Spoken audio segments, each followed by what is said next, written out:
not believe this, okay? So Pixar just blamed us for their new movie flopping, and no, I'm not joking. Stop complaining that Disney doesn't make original stories if you don't show up to movie theaters and support them in the first place. Who said that? Yeah, this is a real video that the official TikTok account posted, so let's just sit with that for a second because when I first saw this, my brain literally short-circuited. I love how Pixar is blaming us when number one, this movie had literally zero marketing at all. I mean, what did they expect to happen? That's like throwing a party but forgetting to send out invitations and then getting mad when nobody shows up. Like, excuse me? You didn't tell me there was a party and now it's my fault the place is empty? And number two, the marketing that they did have was so unbelievably confusing that no one could actually work out what the movie was about. Let's play a little game, okay? So I'm gonna show you the teaser trailer I got for this movie, and I want you to tell me what you think the plot is about.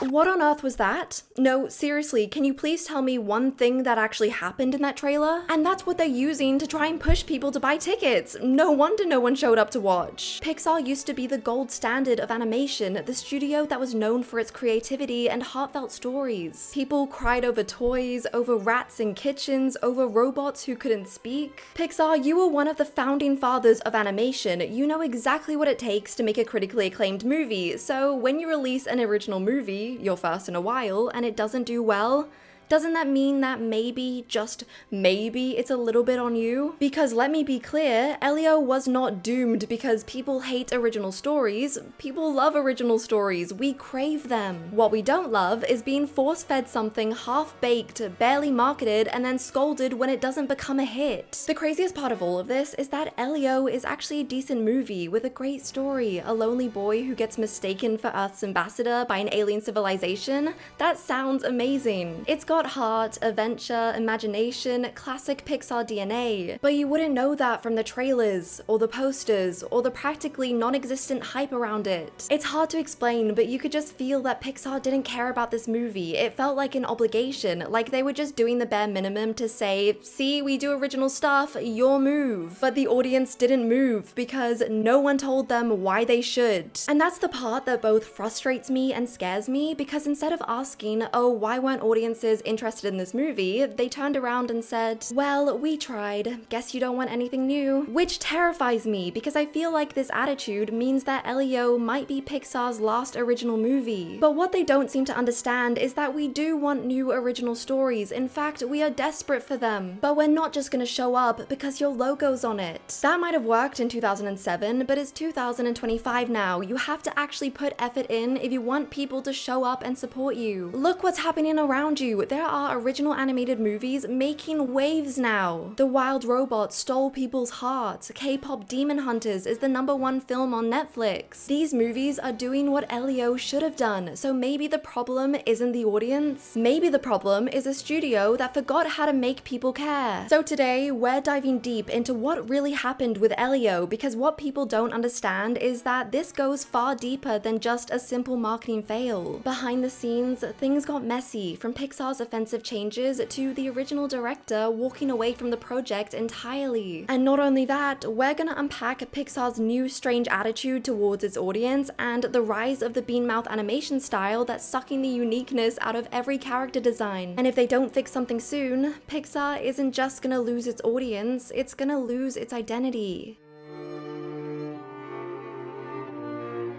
Let's be real, Elio didn't stand a chance, and not because it was a bad movie. Actually, quite the opposite. The film had heart, it had a sweet message about loneliness and identity, and it tried to bring something fresh and weird to Pixar's lineup. But instead of nurturing it, Pixar tossed it in the deep end with its hands tied behind its back, and now they're standing at the edge of the pool, yelling at us for not saving it. Elio opened to less than $20 million at the global box office, and by the end of its run, it only made a shocking $96 million. That is catastrophic by Disney standards. We're talking about a studio that used to casually drop billion-dollar films such as Toy Story 4, Finding Dory, and Inside Out. And before you say, oh, all the films I mentioned were either sequels or spin-offs, no. Inside Out was an original film and it made just under $1 billion at the global box office. So this doesn't have anything to do with Elio being an original idea. No, it is much deeper than that. What makes this so much worse is that Elio wasn't just a low-budget experiment or a crappy side project.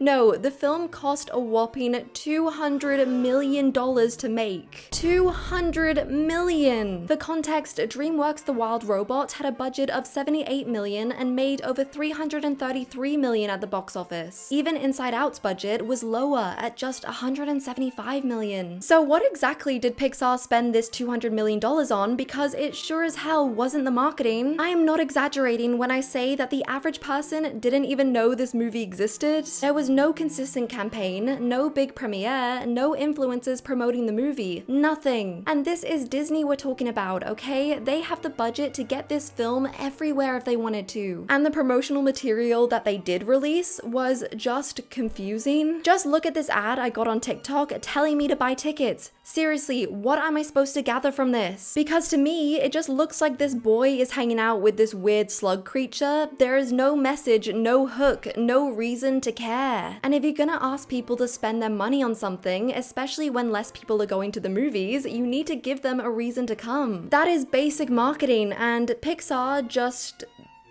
didn't. But it never used to be like this. Pixar used to be amazing at marketing. Just think about the original promotion for The Incredibles, Monsters Inc., or Finding Nemo. All of them completely different original stories, yet they made you want to go see them. And a big reason for this was because the promotion was everywhere. They had plushies at Target, toys and Happy Meals, commercials on TV. They made sure to get these movies in front of kids so that they would be begging their parents to take them. On top of this, they had the most amazing trailers that immediately made you want to watch. By the time the movie came out, you were already emotionally invested, you already cared. Pixar didn't need gimmicks because their trailers and promotion were confident in the material and the marketing respected your intelligence. Now compare that to Elio, which had these confusing trailers that were first released 2 years ago. Yeah, it's messy, but we will get to that later. It was only after the movie flopped on its opening weekend that they started spam posting all this promotion on TikTok. But I feel like it just made it 10 times worse and left people more confused. If you didn't already know about the movie, there was almost no way to organically find it, and that is a huge shift from how Pixar used to operate. But this isn't just a one-off mistake, it's part of a bigger pattern. Elemental had a similar marketing disaster. It had no buzz leading up to the release, and Disney practically wrote it off before opening weekend. Turning Red was dumped onto Disney Plus with zero theatrical push despite having massive audience potential. My two favorite movies from Pixar's recent era is Soul and Luca, both of which were dumped onto Disney Plus, and yes, it was during the pandemic, but they could have just saved it until we were out of it. I just don't get the point. If you weren't already a Pixar fan, you might have just thought these were quiet little side projects and not full-on releases from one of the most powerful studios in animation history. What's even more confusing is that Pixar knows how to market a movie when it wants to. Just look at Inside Out 2. That movie got the royal treatment. Teasers, character introductions, featurettes, social media countdowns, immersive pop-ups in major cities. You couldn't not know it was coming, and it worked. The movie was a huge box office success, and it proved that Pixar's audience is still there. The excitement is still real, but only when the studio lets people be excited. So the question becomes, why does Pixar only put its full marketing weight behind sequels and franchises? Why does everything original quietly get swept under the rug? And that's what I find scary about Elio's failure, and more specifically how Pixar reacted to the failure, because the fact that they posted a video guilt-tripping their audience for not showing up,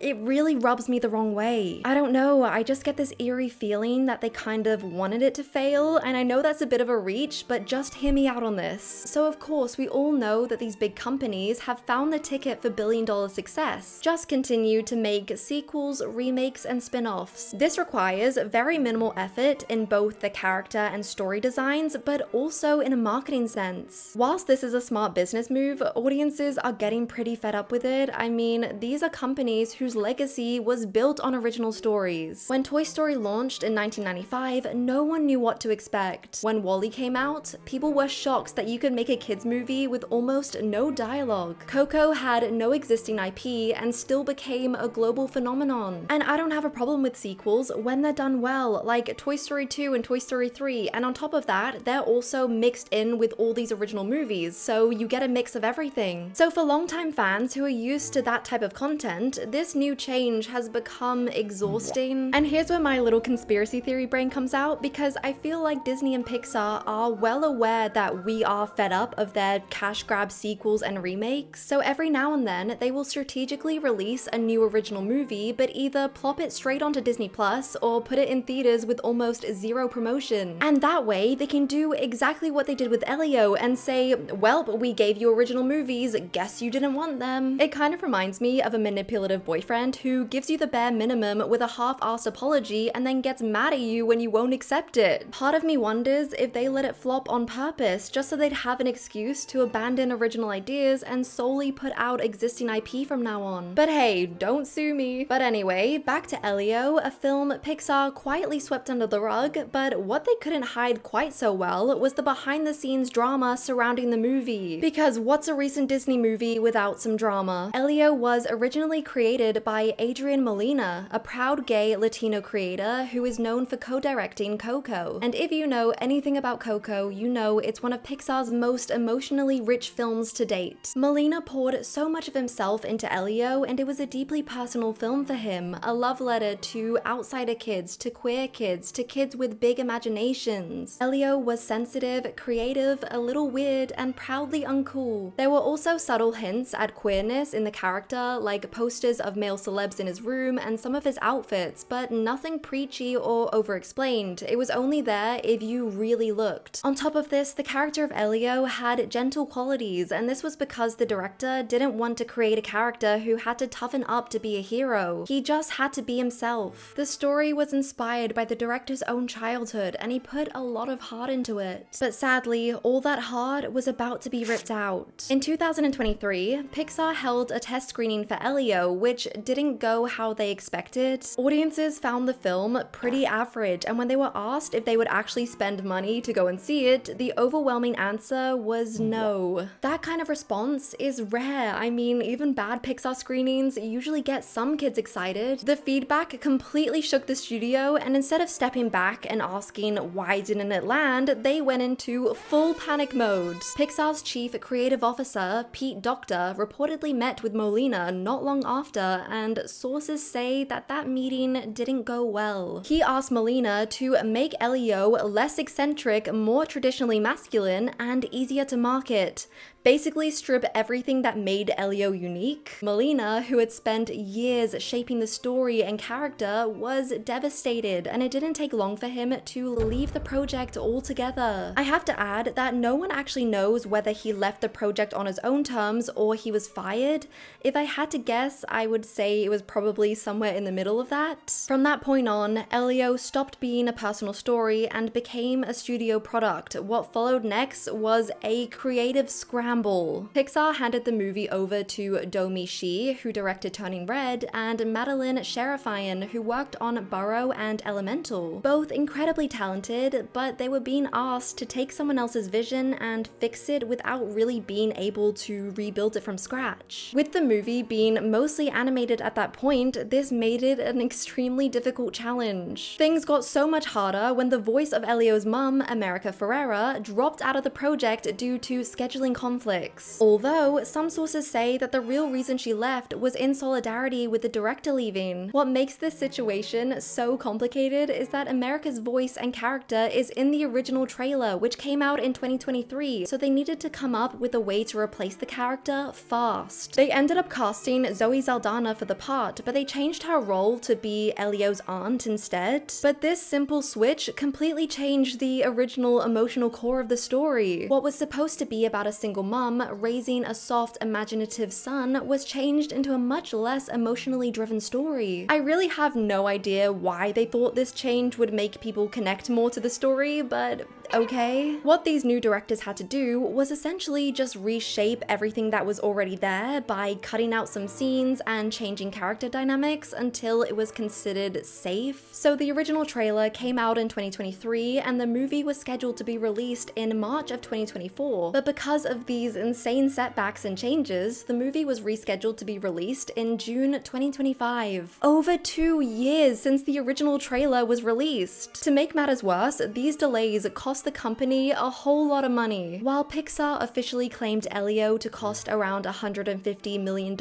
multiple insiders said it grew to over $200 million after all the last-minute changes. Just let that sink in. This wasn't a visually revolutionary movie. It didn't have groundbreaking animation or a massive cast. It was just reshaped and redone so many times that it became one of Pixar's most expensive disasters to date. By the time Elio finally hit theaters, it was a movie that had been so sanded down, so processed that it didn't feel like anything. I've seen people argue that it was actually a good thing that Disney didn't put any of these woke agendas on the film, but I have to disagree and hear me out. I think there is a huge difference between making unnecessary checklist changes on an existing story and creating a completely original story and making it your own. If you know my channel, then you will know that I think Disney's recent changes in their live actions have been completely backwards and unnecessary. But at the same time, I don't think there's anything wrong with creating a new story that's true to who you are. Believe it or not, Disney and Pixar were the pioneers of pushing boundaries. Ratatouille is a bizarre film about a rat who wants to cook gourmet food. WALL-E is a mostly silent movie about a lonely robot cleaning up Earth. And Up begins with a devastating montage about death and aging. These movies weren't safe. They were bold, strange, and heartfelt. They made you feel something. And when you contrast that with Elio, it just makes this situation so much more frustrating. There was a real story here. There was a chance to make something meaningful and weird in the best way possible. But instead of backing their director and trying to make things work, Pixar panicked and ended up creating a movie that was so all over the place it resonated with no one. And that's why Pixar's post-release attitude, scolding their audience for not showing up to original stories, feels so shallow. It's not enough just to make an original movie just to say you have. No, you have to believe in it. You have to market it, support it, and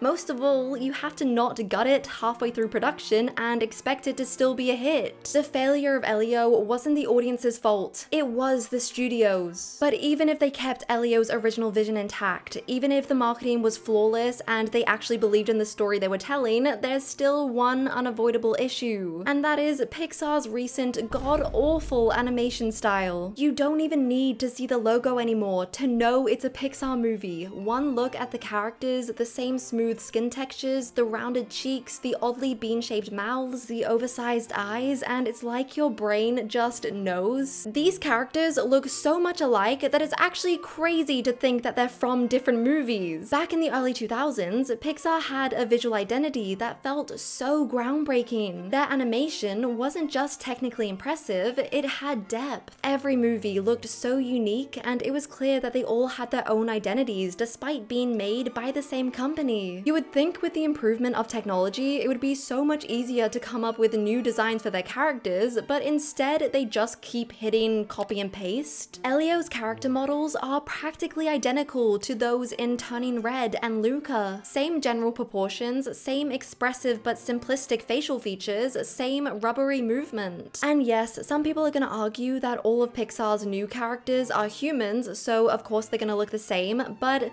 not all humans are identical, and Pixar used to know this. Just look at how they used to design their people. I can't get over how incredible some of them look. All so different from one another, yet they all still feel so much more real than Pixar's latest designs. Now, let's go back to Pixar's recent designs, where it all looks like they came from the exact same template folder and just slightly tweaked. I would genuinely bet my life savings that that's exactly what they do. And whilst that might save you some time, it just makes everything so bland. And when you're dealing with original stories and new characters, that's exactly when visuals need to go the extra mile. The audience has no pre-existing emotional investment, so the look and feel of the world has to do all the heavy lifting. And this isn't just an Elio problem, this has been happening across Pixar's entire recent slate. Onward, a fantasy road road trip film had the perfect excuse to go wild with visuals, yet it played it extremely safe. Elemental, which tried to innovate with texture and visual metaphor, still had that unmistakable Pixar look. Even Lightyear, which is already existing IP, got a complete boring makeover. Seriously, I feel like it took more effort to mess it up. This new style has become so predictable that it's basically now a meme. People on social media have started calling it bean mouth syndrome. When you compare that to other studios right now, like Sony and DreamWorks, it just makes Pixar look so much worse. Just look at Spider-Man Across the Spider-Verse, which shattered the myth that audiences prefer clean animation. They mixed frame rates, clashed color palettes, and layered in textures that looked more like comic books, graffiti, and glitchy VHS tapes. People absolutely loved it. The movie had over 1,000 animators on the team, and it became the largest group assembled for an animated movie. The effort put into this film is just on another level, and there were even some scenes that took over a year to complete, just for a few minutes of screen time. It's hard to fully explain just how extraordinary this movie is, and it clearly paid off because it made over $700 million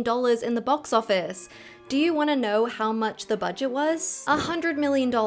Yes, its budget was literally $100 million less than Elio's $200 million budget, which really makes you think about where on earth Elio's budget went. And this isn't just a one-off crazy budget for Pixar. Elemental had a $200 million budget. Turning Red had a $175 million budget. Strange World had a $180 million budget. So again, can somebody please tell me where this money is going? It just doesn't make sense because they have the technology, they have the talent, but the results feel so cautious. It's like someone in the boardroom said, hey, let's not get too weird, let's keep it familiar. But familiar can only go so far because when every single movie looks like the last, the art style becomes meaningless. How are kids supposed to be invested in a new movie if every single character looks like the last one they saw on Disney+? And Pixar better change something fast because sooner or later, they're gonna run out of existing IPs to make sequels from. They need to start making unique and original movies that people actually want to watch because, as we know from the examples, people do show up to original stories. They show up when the story is compelling, when the marketing is clear, and when it doesn't feel like the studio is asking for charity just because it's original. I really used to love Pixar, but I'm sorry, I just can't get over how manipulative that post was. It's like they forget that the studio is the one that's meant to earn the audience, not the other way around. When you strip away a story's identity and keep using the same awful animation style, what do you expect? People to show up out of loyalty or nostalgia? That's not the way we work anymore. Audiences are more selective than ever. They want to know what they're buying, and frankly, with the rising ticket prices and saturated media landscape, they should be picky. If you want their time and money, you have to work for it. In the end, it's not enough just to be original. You have to be clear, exciting, and intentional.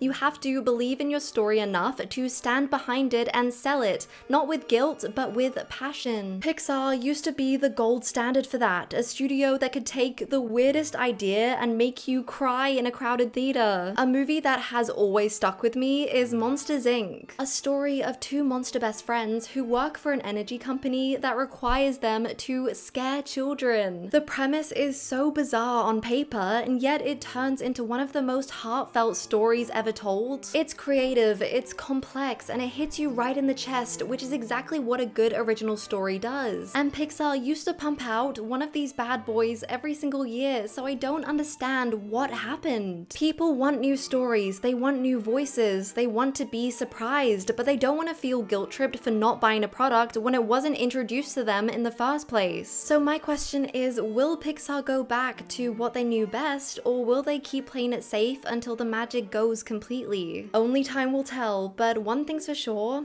audiences are watching, waiting, and hoping, and quite frankly, we deserve better. But anyway, that is the end of today's video. Thank you so much for watching. Let me know down below what your favorite Pixar movie is, and also let me know what movie you think was Pixar's last good movie. For me, I'm gonna say their last good movie was Coco in 2017. I know I've said that Soul is one of my favorite movies, and that came out in, when did it come out? In 2020, but I just think that that is an anomaly. That is just an outsider. It doesn't exist in this conversation. And if you made it this far, comment the word coffee so I can see who makes it to the end of my videos. I see you every time and I appreciate you. Please don't forget to like and subscribe. Your support means everything to me, and I will see you in the next video.